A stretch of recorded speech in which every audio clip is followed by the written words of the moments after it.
Can't believe I'm going to put myself through 4 hours of this. Let's just get on with it.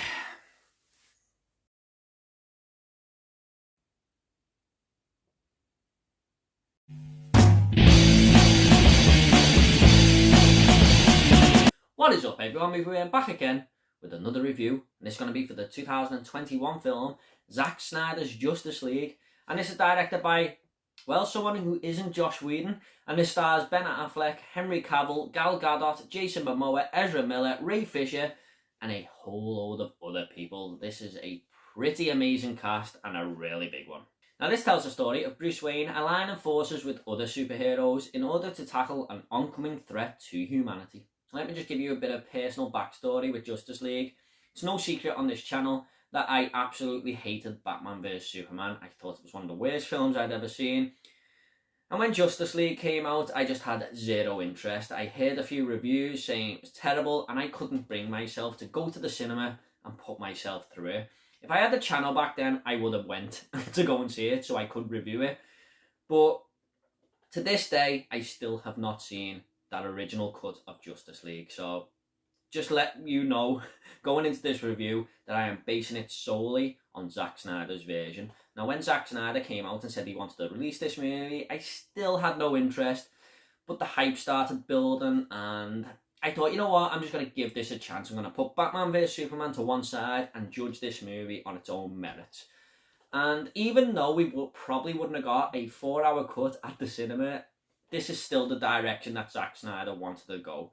And I'm so happy that this got released, and I'm so happy I watched it, because Zack Snyder's Justice League is fucking awesome. Now, speaking of that 4-hour runtime, this is what was putting me off more than anything here going into this, because, like I said, I had no interest, and I thought, I'm going to have to sit there for 4 hours and watch this. And I've been telling everyone how much I actually enjoyed it, and the first thing they say to me is, but what about the 4-hour runtime? Is it really worth putting yourself through it? Well, yes it is, because the pacing here is perfect. It was nailed down to a T. I don't feel like this film ever dragged, and in fact, when it ended, I was quite gutted because I was having so much fun with this movie. However, if you're still concerned, you can still watch this in parts, I feel, because there are moments where the film says part 1, part 2, part 3, whatever, so you can do that if you want. However, I do recommend just getting some popcorn there, sitting back, finding a time, and just having an amazing experience and watching this film in one sitting. Now, in terms of story here, I thought this was a very ambitious project. I mean, there's a lot going on, but I like the way each of these characters has their own little side story and backstory going on, if you like. Now, I know Wonder Woman and Aquaman have already sort of had their own movies there, but it still delves deep into their character and tells us a little bit about them. Now, if you're new to the DCEU, you can still start with this film, I feel. I mean, it tells us the ending of Batman vs Superman straight away, and that's all you really need to know. You can still have a good time with this movie because it's so well put together on screen, and I just think Zack Snyder nailed the storytelling down brilliantly here.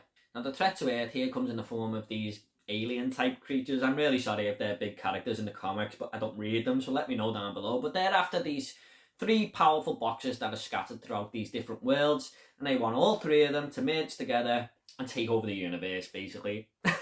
Now, to me, that sounds like a pretty dumb concept, especially when you think of Batman fighting aliens. But on the flip side, it worked so well. I mean, these villains were awesome, especially the lead villain, Steppenwolf. I mean, he was one of the best characters in the whole film. He was just so menacing, and he wasn't even the top of the hierarchy. He was just sent down to do a job by this alien civilization, basically. And you really did think there was a threat here to these superheroes and humanity in general, because they were such a powerful force. Now, I think for comic book films to work, you need a good villain there, and you know what? They nailed it. I mean, the villains here played a massive part in how this story played out, and it all just worked together so well. This film also has a lot of amazing scenes going on. One in particular near the start of the film where Wonder Woman has to fight these terrorists who are taking over this bank. That really stood out for me. There's another one with all our superheroes having this big fight in the city square.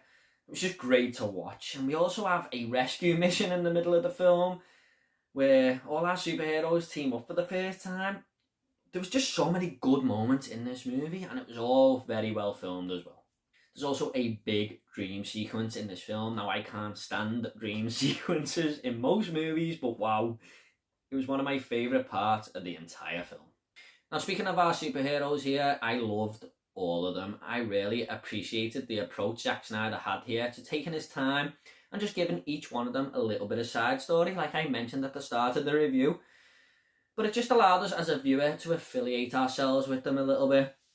And if he just crammed them all together and said go, it probably wouldn't have worked. And I feel like that's how the original cut may have went. I'm not too certain there.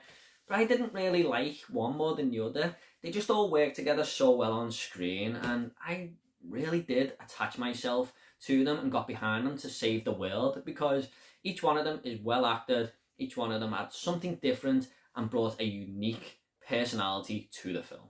And talking of the acting here, I thought Snyder and the cast and crew got this spot on. I mean, let's just talk about Batman. He's one of my favourite film characters of all time, and Bale and Keaton are always brought up as the best Batman, but I really enjoyed this version of an older Bruce Wayne.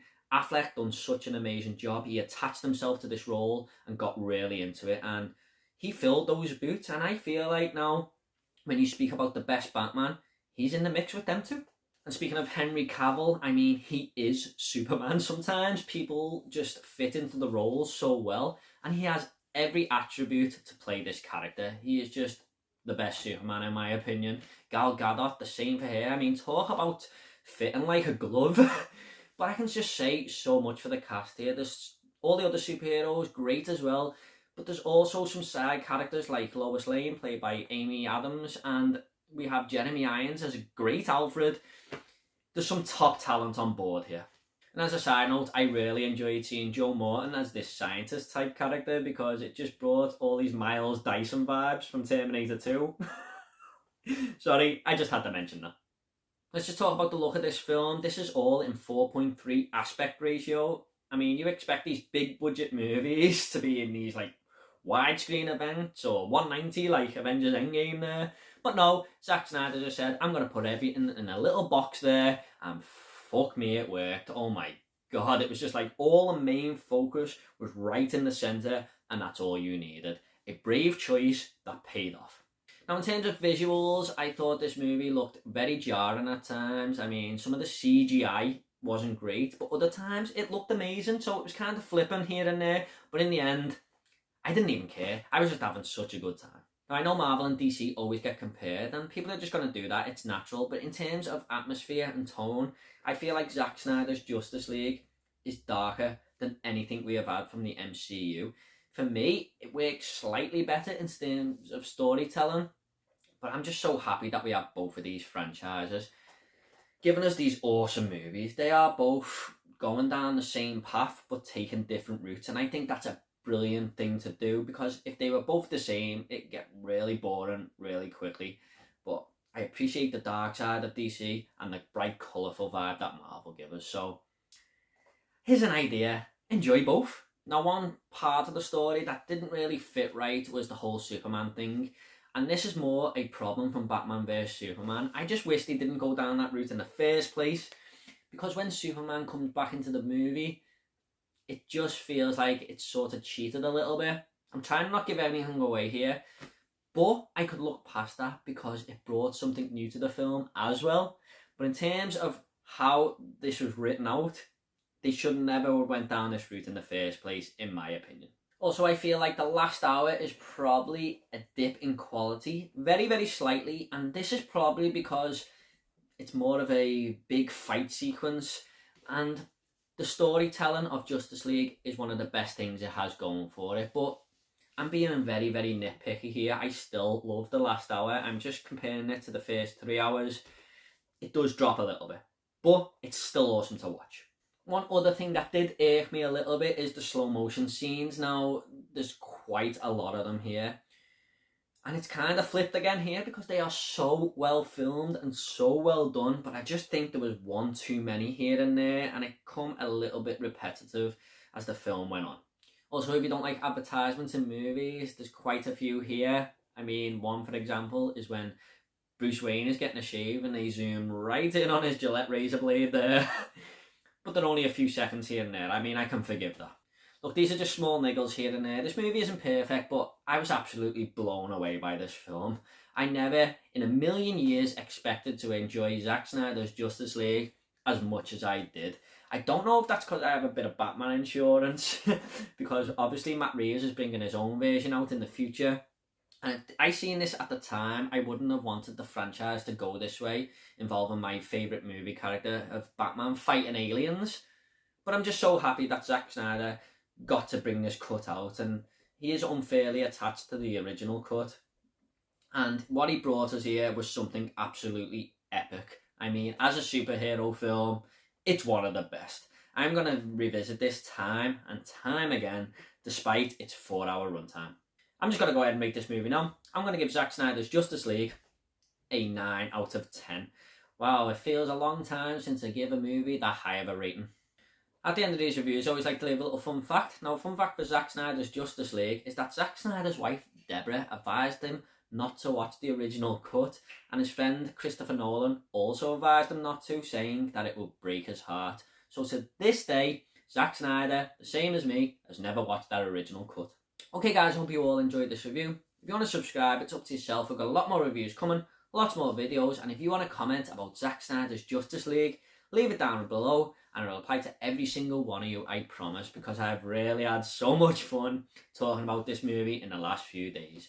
Take it all easy, guys. See you all next video.